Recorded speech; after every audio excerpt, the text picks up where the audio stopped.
Good evening, ladies and gentlemen. Welcome. Welcome, everyone. Thank you for coming tonight. We're glad you're here. Am I live? Yep, I am. Thank you. Great. Welcome, everyone. Thanks for making your way through the weather, such as it is. We're glad you're here, and we're grateful for everyone for the efforts they've made to push through resistance to be here this evening. This, of course, is the sixth of the 8 of this year's 2018 Gifford lectures being presented by Professor N.T. Wright, Tom Wright from the University of St. Andrews, where he holds the chair in New Testament and early Christianity. If you've been tracking along with the lectures so far, you know that we've arrived at this evening's topic, a new creation, resurrection and epistemology. For those of you who may have, through no moral fault of your own, but nevertheless through circumstances, not been able to attend all the lectures so far, they are all now, the video recordings are all now up and available on the Gifford webpage on the university. So if you would like to revisit any ones that you've missed or indeed to catch up, you're able to do that. All 5 of the previous talks are now posted there. So please do make use of those recordings as you're able. As I say, this evening's talk brings us on to, if not the culmination, one of the turning points in the lecture cycle, and that is Professor Wright's discussion of resurrection and epistemology. So would you join me in inviting Professor Wright to the podium? Thanks, Philip. Thank you. Thank you, Phil, and thank you. Let me join my thanks to all of you for coming out and braving the snow. Sadly, 1 or 2 people who were coming from St. Andrews haven't been able to, and I'm very grateful to Amber Shadle for stepping in for my assistant, who has sent the PowerPoint, but the trains have been cancelled and he was coming down with flu anyway, so I'm delighted, and we hope the PowerPoint works as the others have been doing. And you should all have a handout as well. That's happened, hasn't it? Yes, thank you. And yeah, this is an exciting moment for me, and it is, as Phil said, something of a culmination to the argument, and from here it flows into next week's. It is love that believes the resurrection. Ludwig Wittgenstein's famous saying sets both the goal and the puzzle for this lecture. One can imagine Wittgenstein's hearers rolling their eyes at another Zen-like paradox, wondering indeed what exactly he meant by love and by resurrection, and indeed by believe. Now, I don't know whether Wittgenstein ever unpacked this saying. It appears in his writings like Melchizedek, without father, mother, or genealogy.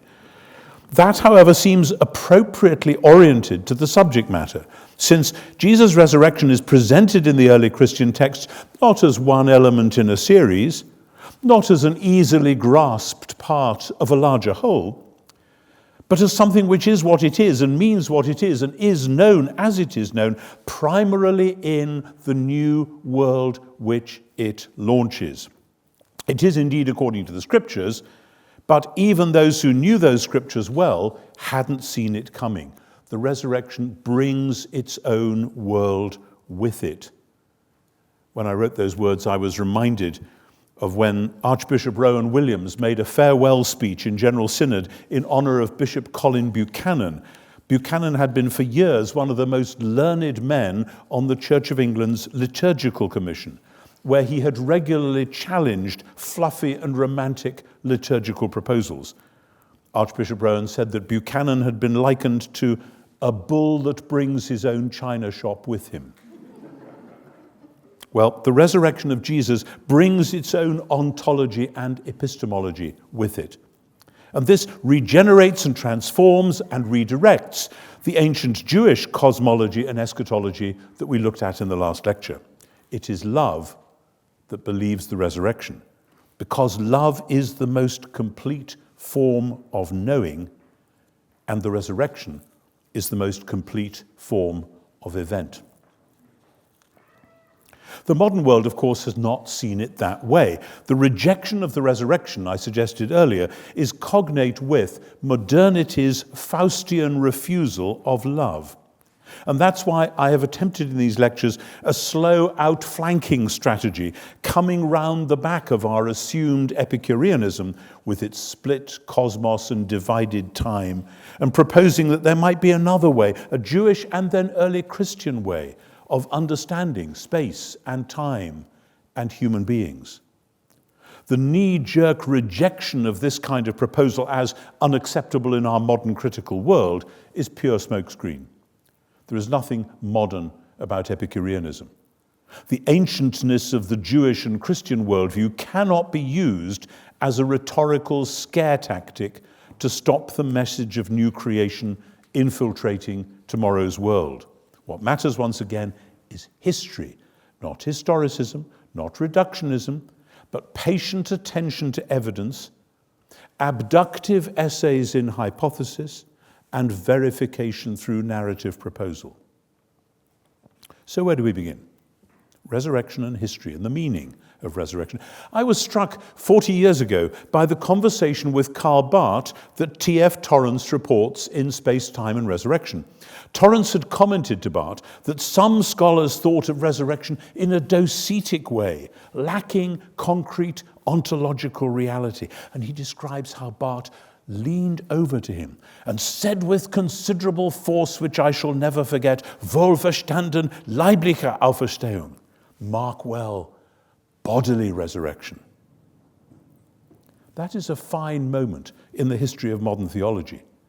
But my point is that it should never have been necessary. The reason for agreeing with Barth here is not a theological a priori. We don't like docetism, so let's say it must have been bodily, but rather a matter of history, because in the first century, a non-bodily resurrection would have been a contradiction in terms. Resurrection meant bodies. To think otherwise is to fail on your linguistic homework. Yes, the language of resurrection can be used metaphorically. Yes, from the late 2nd century, Gnostic writers began to use the word to mean Platonic soul survival. But Jews or Greeks who wanted to say that had perfectly good language to do so, and the word resurrection would, in Paul's day, have made entirely the wrong point. The home base for the metaphor and for the Gnostic mutation was that resurrection always meant some new kind of bodily life. The other thing to get clear, the possibility of resurrection, is that everybody in the first century world, except for the Pharisees and those Jews who followed them, understood what resurrection meant and knew it was impossible. From Aeschylus to Marcus Aurelius, from Homer to Hadrian, this is clear. Philosophically and politically, we can see why. Paul said that the gospel was foolishness to Greeks and scandalous to Jews. But let's be more precise. The resurrection is impossible for an Epicurean, undesirable for a Platonist, unnecessary for a deist, and meaningless for a pantheist, and scary for an emperor. But within the world we sketched last time, the world shaped by a temple cosmology, a Sabbath eschatology, and an image-based anthropology, the resurrection becomes the new microcosmos in which the age to come appears within the present time. The glory has returned. The new world is born in the midst of the old, and it makes sense of the old like nothing else. The resurrection is simultaneously a very strange, though sense-making, event within the present world and the foundational and paradigmatic event within the new world. And temple and Sabbath help us to understand how this works, even though nobody had seen it coming. Here at last, the question of the resurrection begins to address directly the question of natural theology. Today's skeptics and today's conservatives both get it wrong because the modern Epicureanism within which both live has flattened out the antithesis. Most people today, of course, agree with the ancients. Resurrection doesn't happen in the natural world, so it can't have happened. I was once doing a television program with Gerd Ludemann, German skeptic, New Testament scholar. And at this point he thumped the table and said, "We know that the body of Jesus has molded in the tomb." In other words, rotted in the tomb. And I said to him, how do you know that? He said, I have 200 years of scientific historiography on my side. I said, 200 years? Homer knew that people didn't rise from the dead. Seneca knew that. Please, give yourself some credit here. It didn't take Voltaire and Rousseau or Darwin or anybody else to discover that when people die, they stay dead. So the apologist who then says that it did happen, the apologist who then invokes something called the supernatural to explain it, is simply leaping across Lessing's ugly ditch, but it leaves the ditch still there. And worse, this just makes the resurrection an example of something else, namely the supernatural, whatever that is, rather than itself being the starting point, the new reality that brings its own ontology and epistemology with it. Now, similar anxieties are raised when we investigate the resurrection historically. Theologians worry that if we elevate history as the benchmark, that becomes the ultimate reality, and resurrection has to fit in, or more likely, be ruled out accordingly.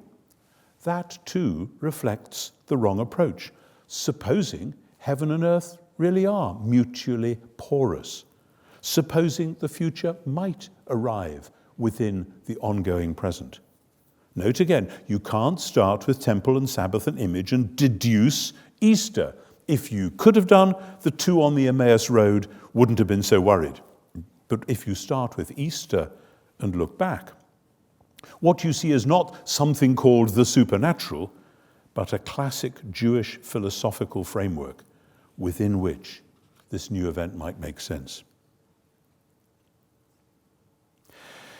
So this opens up a fresh line of inquiry parallel to my case in the resurrection of the Son of God and Surprised by Hope. There I argued that the early Christian vision of post-mortem reality, what's going to happen to us after we die, short-term, long-term, was recognizably Jewish, which is itself surprising since most early Christians were Gentiles, but that it involved a consistent and radical set of mutations from within the Jewish view. How do you explain it? Easily the best way is to say that the early Christians really did believe that Jesus had been raised in a transformed physicality, launching God's new creation on earth as in heaven. And when we allow good history to defeat the defeaters, suggestions about hallucinations and wrong tombs and cognitive dissonance and so on, we are bound to conclude that the best explanation for their belief is that it was true. And this then, of course, poses a direct challenge to Epicureanism, ancient or modern. Let's be clear. One or two reviewers of the resurrection of the Son of God were not clear on this point. This does not constitute a quasi-rationalist apologetic victory. Some apologists make similar arguments and then imply that unless people now believe it, they must be either stupid or wicked or both. No. These questions drive us back to worldview issues. We can't avoid them by invoking the normal modern versus ancient standoff. And what then matters is exploring how the elements make the sense they might do and what sort of a challenge they pose. I had this discussion with my former philosophy tutor, Christopher Kerwin from Exeter College, Oxford. I sent him The Resurrection of the Son of God. He's a lifelong atheist. He read the book. He wrote me a nice letter. He said, "You made an excellent case. It all works. I simply choose to believe that there must be another explanation for how Christianity got started." I said, "Fine, okay, you realize this is a choice. This is not because you live in the modern world, you know it can't have happened. You realize there's a worldview choice when you're faced with this evidence." So I now want to offer a new but parallel argument based on what I've said so far. The nexus of temple and Sabbath and image can be mapped onto the larger Jewish eschatological narrative of exile and restoration, of the true king winning the battle and rebuilding the temple so that Israel's God can return and reign in glory. And this age to come, anticipated in every Sabbath, would fulfill the covenant and restore creation. All this speaks of forgiveness of sins, not just for individuals, but as in the prophets for Israel as a whole. You can see this eschatological complex in the flesh and blood revolutionary and political movements of Jesus' day, from the Maccabees to Bar Kokhba. Many interpretations of Israel's apocalyptic eschatology focus here on battle and temple, on the coming jubilee of freedom, usually on a supposedly royal leader. Apart from Qumran, none of them seems to major explicitly on the forgiveness of sins, except in the sense that it was sin that caused Israel's exile and the destruction of the temple, so that restoring and rebuilding the temple would in themselves constitute divine forgiveness, exactly as in Isaiah or Jeremiah. Now, as with my earlier argument about beliefs of life after death, the young Christian movement was recognizably Jewish. It pressed all the buttons, though in an unexpected way. The royal leader had won the decisive battle. The early Christians said that. The temple was destroyed and rebuilt. John makes that clear. Daniel's long exile was over. Freedom and forgiveness had arrived in the present. The covenant had been renewed. Creation was restored. The one God had returned in a shockingly new kind of glory. Those were the major themes of early Christian belief, though, sadly, you might not know it from those schemes which project backwards the belief structures of the 4th or the 16th or the 19th century. That's again a failure of history. It's an attempt to make the past in one's own image. We know that those features I've just run through were major elements in Second Temple Jewish practical eschatology, actual revolutionary movements. And we know from careful historical exegesis that they were major themes in early Christianity, but they now appear in a totally different guise. You couldn't have predicted early Christianity from the Jewish matrix, but that's where it belongs, albeit in perhaps doubly revolutionary mode. Very quickly, there are 7 mutations within the Jewish hope which only make sense within that Jewish world, but which propose something which nobody had previously imagined. First, the early Christians proposed that the scripturally promised kingdom of God had arrived. Eschatology had been inaugurated. The Psalms and prophets had come true, though in ways nobody expected. Second, the long exile of Deuteronomy 27 to 29 and Daniel 9 was finally over. The retrieval of these passages, not least of the covenant renewal promise of Deuteronomy 30, makes it clear in the New Testament. Third, forgiveness of sins was therefore central to the early Christian DNA. That doesn't just mean God forgiving individual sins because of Jesus' death, though surely it does mean that. That is one dimension of the larger truth. Isaiah's promises had come true. The Israelite sins that had caused the exile had been dealt with, and the Gentile sins that characterized their age-long idolatry were likewise dealt with. Hence the theological rationale for the Gentile mission. God has defeated the enslaving powers, so non-Jews are free to repent and receive forgiveness. Fourth, in consequence, the great Sabbath, the Jubilee, has been inaugurated.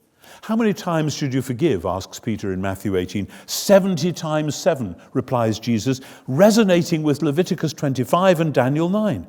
And mutual forgiveness is built into the Lord's Prayer itself, which is the kingdom prayer designed to function as a little temple.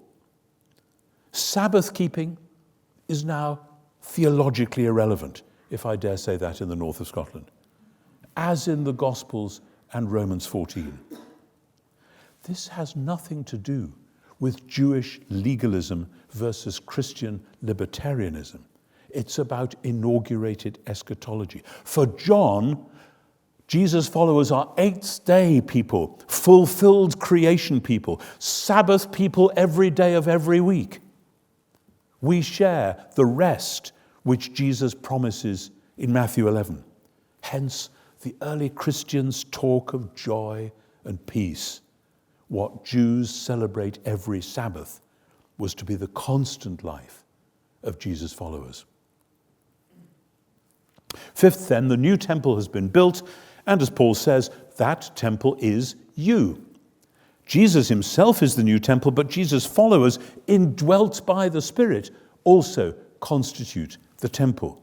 In Revelation, with its sabbatically echoing sevens, the holy city coming down from heaven is a giant cube, a massive holy of holies, at the heart of the new temple, which is the new heaven and earth reality. There is no temple in the city, because the microcosm and the macrocosm are now one and the same thing. Sixth, the messianic victory has already occurred. In Colossians, Jesus overthrows the rulers and authorities and makes them a public example. In John, Jesus' crucifixion will overthrow the ruler of this world. And this redefinition, the real battle with the real enemy, means that unlike most Second Temple eschatological movements, Jesus' followers were people of peace. Jesus said, if my kingdom was from this world, my followers would be fighting to stop me being handed over. But now clearly it's a kingdom of a different sort. It is for this world, but it's from somewhere else. Evil still seemed powerful, but for the early Christians, the means of overcoming evil had been unveiled, and it wasn't through force of arms. It was through suffering love. Seventh and finally, Yahweh had returned in person. This is the heart of early Christology, though normally ignored. As Richard Hayes has shown, and I think we can go further still, all four evangelists see the story of Jesus as the story of how Israel's God kept his promises by coming in person to rescue his people, to renew the covenant, to rescue humans and creation itself from their slavery to decay, and so sabbatically to launch new creation in the midst of the old. Of course, like the other redefinitions, this was shocking and unexpected, although Paul saw that this shock itself was scripturally anticipated. Isaiah 53:1, which he quotes in Romans 10. Who would have thought that he was the arm of the Lord? The cross and resurrection therefore takes center stage. This was how Yahweh had done what he had promised to do in person. The God who would not share his glory with another has shared it with Jesus. This only makes sense within the Jewish world, but it is a sense that no pre-Christian Jew ever envisaged.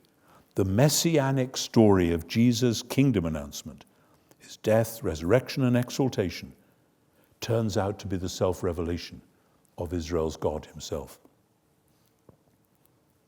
In and through all these 7 points, as a result, the long-awaited apocalypse had occurred. The veil is ripped open at Jesus' death. Heaven and earth, future and present, meet at Easter as the divine glory is perfectly reflected in the true image. Jewish apocalyptic writing and mystical practices had been ways of trying to glimpse in advance what that coming heaven and earth reality might be like. Ephesians functions in the same register, an exalted and now inaugurated apocalypse, with heaven and earth joined together forever in Jesus and the Spirit. And the four Gospels, as I said before, contain material which we have labeled as apocalyptic, but their whole narrative, focused on cross and resurrection, is clearly apocalyptic in historical mode.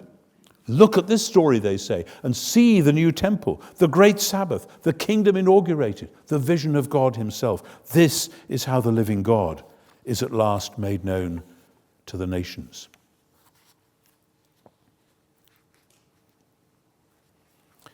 So sense and context, these features of early Christianity, to repeat, make sense within the Jewish world, but it is a shocking, unanticipated sense even there. We need both halves of that claim. These features do not make that much sense within 5th or 16th century theology, which is why they've often been ignored or roughly reinterpreted. We cannot use the fact that they were new and shocking in Jesus' day as an excuse for saying that we will therefore ignore the historical context and substitute our anachronistic ones instead. And these features then pose the very obvious question. How can we explain the sudden emergence of a movement at the same time so very Jewish and so very unlike anything known there before? The early Christians say with one voice that it was because a crucified messianic pretender was raised from the dead and that in him they glimpsed God's glory. The historian must ask how they came so quickly to this rich combination of inaugurated eschatological conclusions. Not just a new set of ideas, but practical conclusions about how they went about busily reordering their common and personal life. Can it really all have happened because some of them had new internal religious experiences? Think for a moment of the historical situation, argument I've used before, but it's worth running again. The Romans killed plenty of other would-be messiahs. They executed Simon Bar Giora, the supposed king of the Jews, in AD 70, at the climax of Titus's triumph. Now, supposing some of Simon's followers had somehow escaped being picked up, and supposing one of them might say a few days later, Simon's been raised from the dead, his companions would laugh bitterly. And if the man persisted and said, he believed that Simon's death had now launched God's kingdom, that they themselves were the returned from exile people, that God had forgiven their sins, and that Simon was now installed as king of the world, building his new temple of which they were now part, launching the final great Sabbath, the others would get angry. Don't be stupid. You've gone soft in the head. That's what we hoped would happen, but obviously it hadn't. So what caused Jesus' followers so quickly to say and do what they said and did? It's all there in Paul within 25 years of the crucifixion, sometimes including even earlier formulations. You can still be a skeptic if you want. Paul or somebody else made it up. They wrote it up. They got the word out so successfully that nobody remembered the sad and sober truth. Calling that conclusion historical critical invites the obvious challenge, rather more critical than historical. It reminds me of Christa Stendhal's remark, having attended a secularized and well-refreshed bar mitzvah celebration. He said, rather more bar than mitzvah, I think. The modernist reductionism of the Bultmann school flattens out the early Christian movement into a religion in the modern sense, disengaged politically and philosophically, concerned with salvation only in some idealist sense. That's nothing like real early Christianity, and real early Christianity demands a historical explanation. Easily the best, as far as I'm concerned, is that Jesus really was raised to a new kind of physical life, leaving an empty tomb behind him. A new life that did what Temple and Sabbath had spoken of, though in a way nobody could have anticipated. He had joined together God's space and ours, heaven and earth. In him, God's planned future for the whole cosmos was truly anticipated in the present. In him we see revealed the true image of God. So where have we got to epistemologically as well as historically? I've often used the illustration of a college to which an old member donates. Let's start that again. I've often used the illustration of a college to which an old member donates a magnificent painting. The governing body have to decide where it's going to hang. It's too large for the dining hall, it won't go in the chapel, etc., etc. And eventually they decide the picture is so spectacular that some of the college buildings will have to be pulled down and rebuilt as an appropriate showcase for it. But then, expanding the analogy way beyond easy credibility, they discover that all the things which previously had been wrong with the college now come right. The college is renewed and restored by being redesigned around the unexpected gift. Now, no illustration is perfect, But this one holds together the sense that the Second Temple worldview is the frame within which Jesus' resurrection means what it means, while insisting that that worldview has to be redesigned around the resurrection itself. There is no worldview, ancient or modern, into which Jesus' resurrection, as witnessed in the New Testament, will simply slot in as it stands. But if you put the resurrection in the middle, everything else will gain new coherence around it. That's the kind of proof that works in detective stories, the classic models of abduction. The resurrection, as I said, brings its own ontology and epistemology with it. But the cosmology and eschatology it redesigns around itself are recognizable as the now radically redefined cosmology and eschatology of the ancient Jewish world. And if the resurrection does that with the Jewish world, how much more are thin modern alternatives of naturalism and supernaturalism? That way of seeing things, which is basically Epicureanism and its mirror image attempted rebuttal, will have to be demolished altogether and new buildings designed from scratch. So what does all this do to epistemology? The combination of temple and Sabbath and image not only enables us to understand a world in which it might make retrospective sense for the Creator God to raise Jesus from the dead, it enables us thereby to understand how that knowing and understanding might itself be reshaped.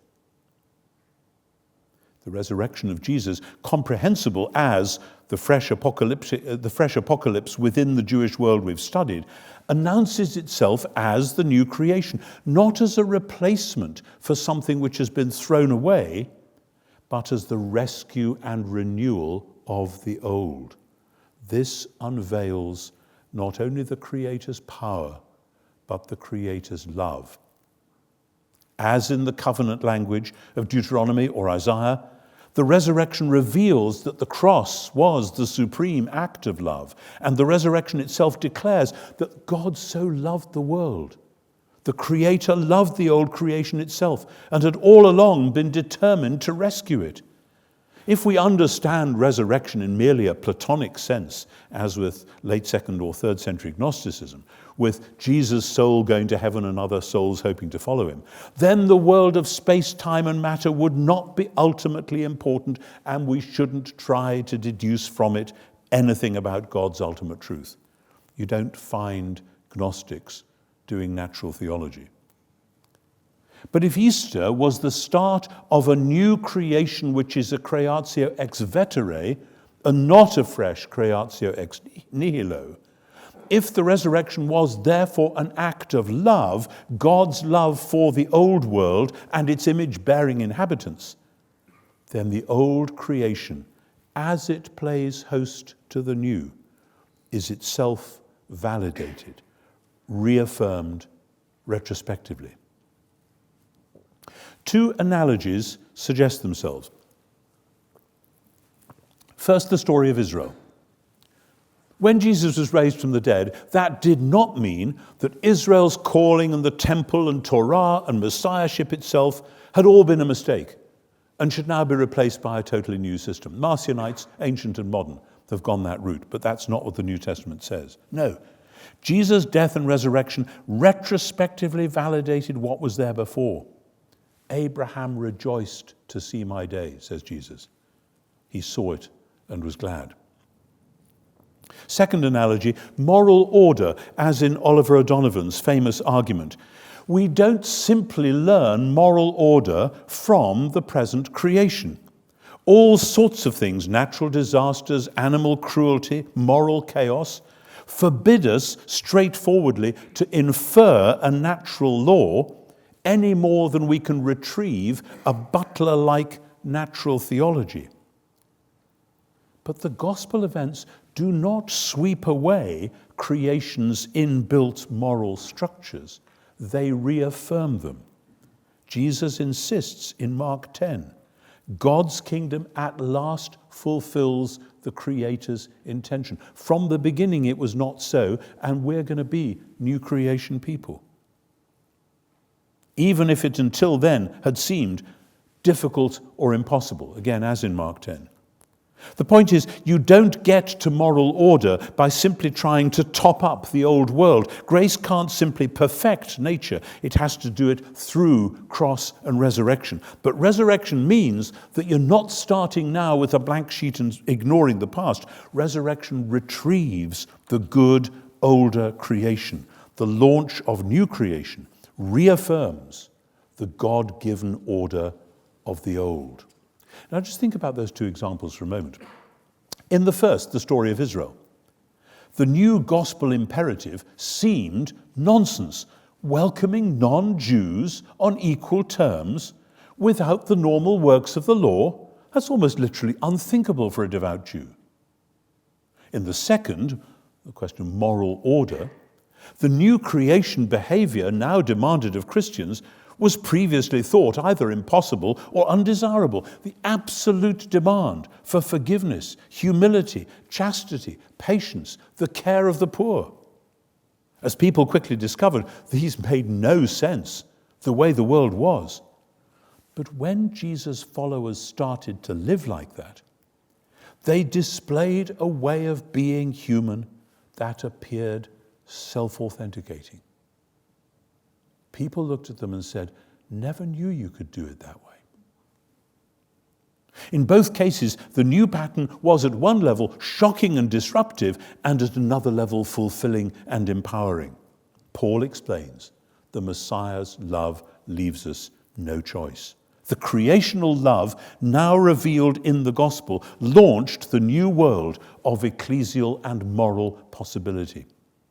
Thus, Jesus' resurrection, by unveiling the Creator's love for the world, opens up the space and time for a new holistic mode of knowing, a knowing which includes historical knowledge of the real world, by framing it within the loving gratitude which answers the Creator's own sovereign love. Tabernacle and temple, man-made structures, with real curtains and poles, real stone and timber, they existed within the present world, and yet were the place where the glorious divine presence had dwelt as a foretaste of new creation. The resurrection revealed Jesus to be the temple in person, the place where all the divine fullness dwelt bodily. Heaven and earth were indeed meant to come together, and in Jesus and then the Spirit, they did.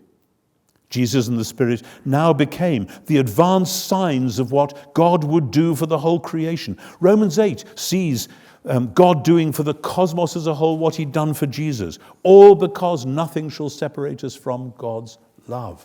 John 20 describes the first day of the new week with Jesus mistaken for the gardener. The resurrection retrospectively celebrates the garden itself, declaring that the promise of spring was not just your imagination. The old creation had all along pointed forwards to this fulfillment. Once you discern the dawn, you realize that even the darkness had been full of hope and longing. So if we recognize in the resurrection the divine love for the creation, the way is open for a typology of knowing in which love can be understood not as the opposite to reason or historical knowledge, nor simply as subjective fantasy, but as the larger framework within which they play their appropriate roles. Let me map this out in 5 quick stages, of which the first is easily the longest. First, knowing is a whole person activity. It involves all aspects of being human. All human knowing, as we are now aware, involves the body and the emotions, not just the senses and the brain. If we try to detach the different aspects of the person from the act of knowing, we end up like the logical positivists, with supposedly scientific knowledge being objective and ethical knowledge being merely emotive or subjective, and, for what it matters, theology or metaphysics being just nonsense. This is part of modernity's Faustian pact, rejecting love and instead grabbing at a knowledge which is part power and part pleasure. Here we tread carefully on a narrow path. On the one side, we have the rationalist temptation. Let's try to prove the resurrection with a resounding QED, compelling everybody to accept it. On the other side, we have the romantic temptation. This warms our hearts so much that we're going to pretend it's true. The first tries to yank everyone into faith by the scruff of the neck. The second leaves faith as a private world, a fairyland where escapists will mutter to themselves that the heart has reasons which reason ignores. Neither pays sufficient attention to the possibility that when heaven and earth really do overlap, when the age to come really does break into the present age ahead of time, a new image-bearing possibility is awakened, a kind of whole-person knowledge we didn't know was possible, a knowledge shaped by and responding to the object of knowledge, namely the Creator's love, rather than using its own private method as a Procrustean bed. The point of the heaven-earth overlap is that things happen on earth which are true signs of the presence of heaven, and which can, therefore, be discussed historically, not just in a private sphere called faith.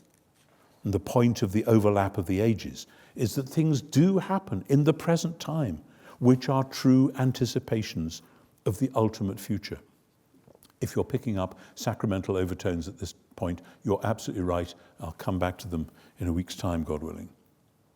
In this world of doubled space and doubled time, we are talking about the public world, but a larger public world than that envisaged either by Cartesian induction or by Kantian deduction. To know this world with our whole image-bearing selves means coming out from sheltered epistemological safe zones into a new multi-layered form of knowledge. This new mode finally tears up the Faustian pact, saying to the risen Jesus, like the two at Emmaus, "Verweile doch, du bist so schön." Stay a while, you are so fair. And finding in that moment that Mephistopheles has been defeated, that forgiveness of sins, both moral and epistemological, is now a reality, that the college is being rebuilt with the masterpiece at its center, and that we are members of it. And the college in question is, to say it one more time, not a private club for those who share a particular fantasy, but the real world, the world of new creation, and therefore the world of creation itself. And with that we open up at last a fresh possibility of natural theology, of a celebration of creation, which is also a celebration of God the Creator and Redeemer. All this, I'm still within the first point here, I said it's much longer than the others, introduces what I've been calling the epistemology of love. Once more, the suspicion of mere subjectivity raises its head, but something deeper is going on. Rationalism and romanticism are the epistemological twin daughters of modern Epicureanism, trying to make sense of things after humans have been downgraded into random atomic accidents. Platonic answers don't help either. But in the New Testament, love is not just an ethic, not just an emotion, but the highest mode of knowing, including all others within it. If anyone thinks they know something, Paul said to the Corinthians, they don't yet know as they ought to know. But if anyone loves God, they are known by him. The real knowledge isn't your knowledge of the world or God, but God's knowledge of you. And your answer to that knowledge is first and foremost love, because the revelation is itself love. And that's why loving God and neighbor are the greatest commandments, overtaking all sacrifices and burnt offerings. And that's why faith and hope and love are the greatest, love above all, not just as virtues, but as modes of knowing. Faith is love reaching out to heaven only to discover that heaven has come to earth and is busy repairing it. Hope is love reaching out to the future only to discover that the age to come has arrived, Sabbath-like, in the present, giving rest and refreshment to the tired old working world. It isn't just that love transcends the objective-subjective divide, though that's true too. Paul draws together Romans 8, his new temple chapter, his great resurrection chapter, his new age chapter, by insisting that God works all things for good for those who love him, further described as those who are conformed to the image of the Son. Or as in Colossians, being renewed in knowledge according to the image of the Creator. The new kind of gnosis, a new kind of knowledge, is not a secret gnosis for the initiate. Paul's vocation is that by the open statement of the truth, he will declare the light of the knowledge of God's glory in the Messiah's image-bearing face. So second, and much, much more briefly, all knowing is communal knowing. Pretend otherwise, and you land up in solipsism, the phenomenalist's trap. All you know is your own sense data. We all rely on a wider community of some sort to help us with the project of knowing. Abduction itself is regularly a communal activity. That's why the Enlightenment's new epistemologies produced different kinds of revolution. Different communities of knowing came into direct conflict, having, as in other areas, left love out of the equation. Descartes split the epistemological atom, and Marx provided the resultant explosion. Third, all human knowing presupposes views of space, time, and matter, and what it means to be human and to engage in knowing itself, so that all knowing is engagement, not merely detached observation. Knowing is relational, having to do with the to and fro between the knowing subject and the object, whether it's a mountain or a mouse or a movement in a symphony. And the relation is always two-way. If we pretend to passivity, I'm just letting the facts speak to me, that's either naive or it's a cunning power play. To pretend to be in charge of the data is likewise either naive or a more overt power play. To recognize the necessary two-way nature of engaged relational knowing is to recognize the epistemology of love. Fourth, then, our modern world is characterized by claims to knowing which can be unmasked as claims to power. Welcome to Nietzsche's world, to Foucault's world. This fits exactly with the Faustian Pact, with empires that claim to make their own truth. With Pilate's cynical question, what is truth? This reflects, again, the modernists' truncated view of being human. Our world is competitive. Our claims to knowledge are attempts to gain mastery over space and time and matter and other image bearers, rather than seeing them as gifts of the Creator's love. So fifth, returning to the resurrection, if even in the ordinary world something like love insists on making its presence felt within knowing, as a whole person activity, a communal activity, an engaged activity, then even in the present creation, knowing needs to be redeemed by love, rescued from the Epicurean instinct that you find from Machiavelli onwards, unmasked but ultimately shared by Nietzsche with his will to power. And this is why, after all, it is love that believes the resurrection. Because to believe it takes a whole person, not just a convinced mind. It takes a community to confess it properly, not a bunch of isolated individuals. It's a kind of knowing which is caught up in and fully engaged with the drama of the reality which is known. Love in this sense involves humility, recognizing that all knowing involves us small, short-sighted creatures, engaging with a wide and complicated world. Instead of trying to grasp it or master it, we are grateful for it and turn that loving gratitude into vocation, the image-bearing vocation once more. So love, the love that discerns the dawn in the resurrection of Jesus, is not something detached from other modes of knowing. Precisely because it is love, it is open to genuine historical investigation. The new creation has arrived in the middle of the old. We can ask perfectly good questions about the old, about an empty tomb, about a broken loaf on the table at Emmaus, about footprints on the shore after a Galilean breakfast. The false modesty that has made some theologians shy about such questions is the same withdrawal that has made them anxious about natural theology. But love remains at the heart of a Christian knowing, not only of the new creation, but also of the old. Love is the quality which has been screened out in the Faustian Enlightenment, but which addresses and contextualizes and makes sense of and enriches all other modes of knowing, while rescuing them from Nietzsche's power trap. Love is thus the foundation for a proper awareness of the goodness of the present creation, as well as the motivation to take part in the Missio Dei. The Son of God, said Paul, loved me and gave himself for me. So to my conclusion. This is where the either-or of Epicureanism, summed up in Lessing's broad and ugly ditch, is transcended. Love in creation and redemption closes the gap from God's side. Love as the ultimate mode of human knowing reaches out in response. In the new creation, there is no more sea, and there is no more ugly ditch either.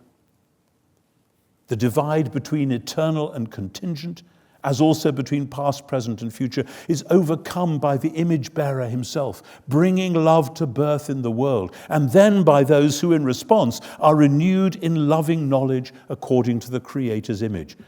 What does Jesus say to Simon in John 21? Simon, son of John, do you love me? Once the Petrine failures, moral and epistemological, are forgiven, love believes and goes to work.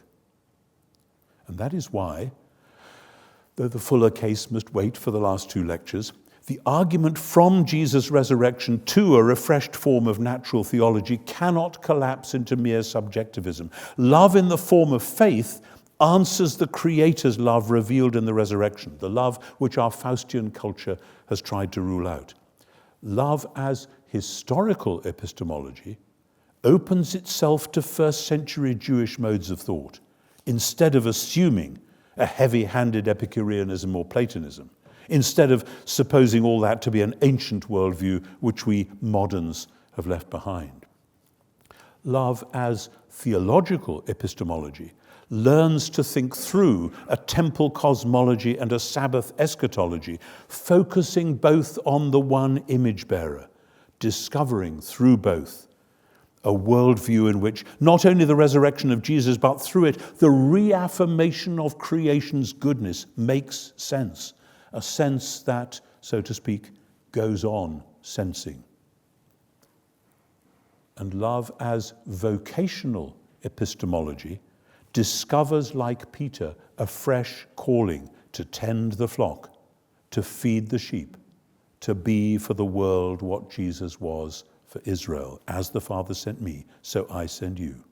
The commission of love, including the commission to speak new creational truth, will retrospectively illuminate every earlier glimpse of reality. So where does this take us?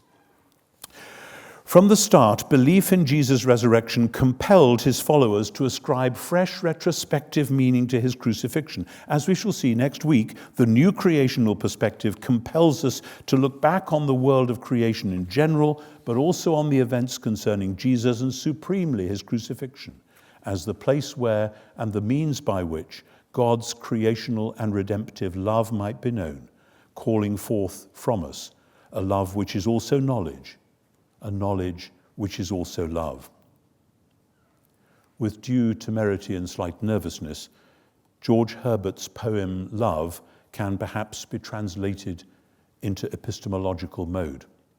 Love bade me welcome, yet my mind drew back, eager for fact and proof. But quick-eyed love, observing my sad lack of larger modes of truth, drew nearer to me, sweetly questioning why I stayed wondering. Knowledge I need, I said, worthy the name. Love said, it shall be yours. I, the perverse, the objective, I, the same who thought to grasp at powers. Love touched my eyes and smiling did reply, who made the mind but I? My mind is darkness, hostile, crushed beneath the load, a stranger and to blame. Come to me then, said love, the stranger on the road. Why then, my heart will flame. You must sit down, says love, and hear my voice. Knowledge and love rejoice. Thank you.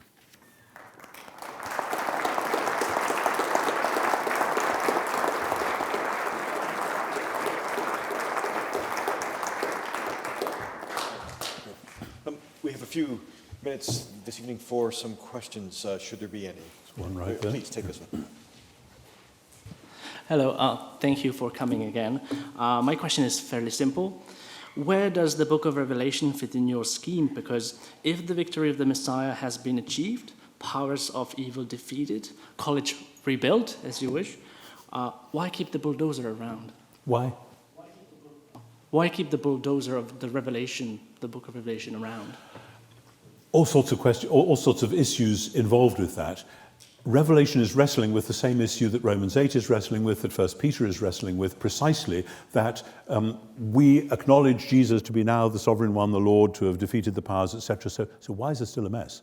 It's inaugurated eschatology, and it draws on rich biblical resources, Revelation, seen in what we please to call apocalyptic mode, which is an arm-waving way of saying, it's different in various ways, in order to say that the victory now must be implemented through the suffering witness of the church. That was the truth that the people to whom 1 Peter was written found it so difficult to get hold of.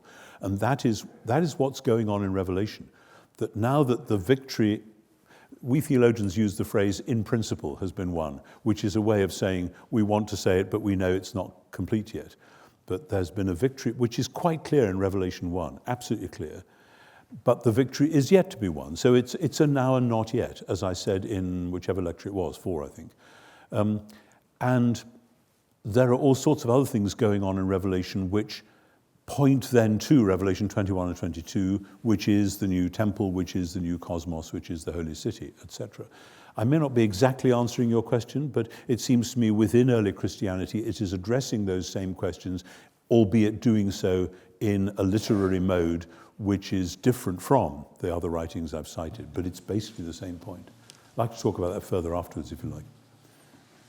Yes? Yes, this is not so much a question as an observation about when you're saying that knowing is not merely detached observation, and that is very Jewish in the sense that we read that such and such a man knew this woman, and it means not just that he knew as a person, but had intimate sexual relations with her.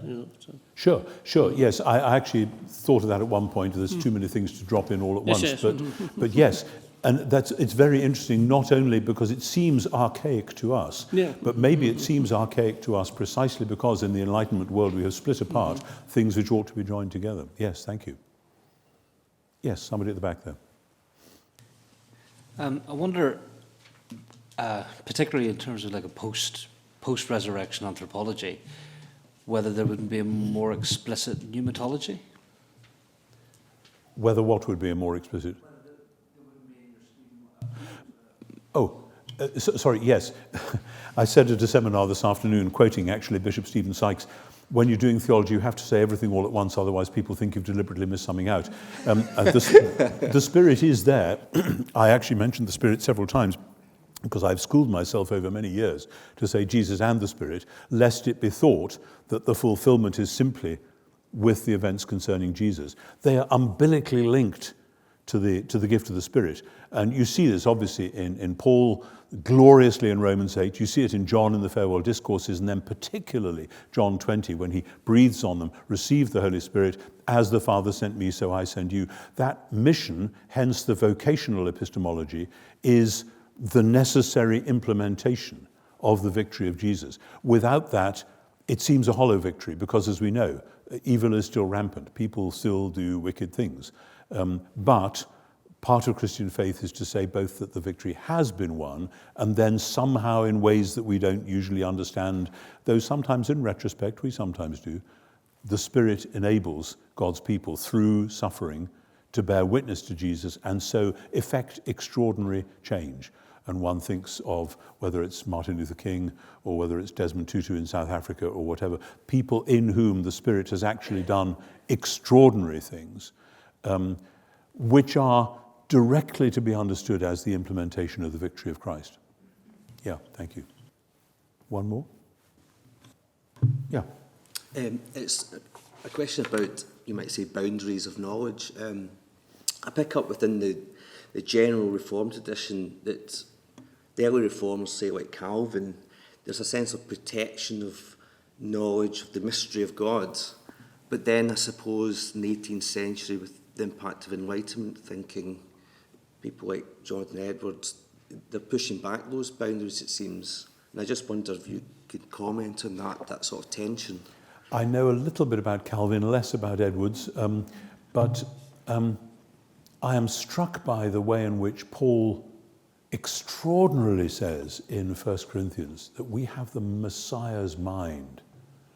And he's making what seem to us impossibly, ridiculously grandiose claims, and yet actually it's fully logical, granted not only what he has experienced, no doubt partially, but, as he says later in the letter, we know in part, but theologically he knows this to be true. If you're in the Messiah, if you're en Christo, if you're indwelt by the Spirit, then you are thinking messianically, as in Philippians 2:5, have this mind among yourselves, etc. That whole business of the renewing of the mind, and be transformed by the renewing of the mind, Romans 12.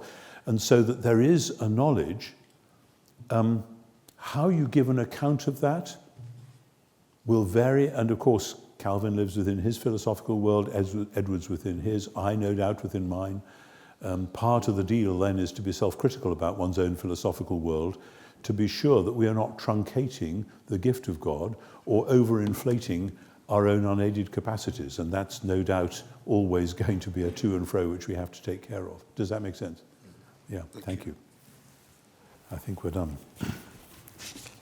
Well, with that, we'll bring our evening to a close.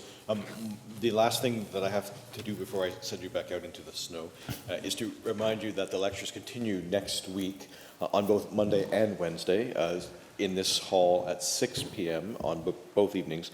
In the first case on Monday, the 7th lecture, the title of which I'll give you as a temptation to return. Broken Signposts, New Answers for the Right Questions. I sincerely wish I had written that title. Thank you again, Tom, for a wonderful lecture, and we'll look forward to having you back next week. Thank you. Thank you very much. Thank you very much.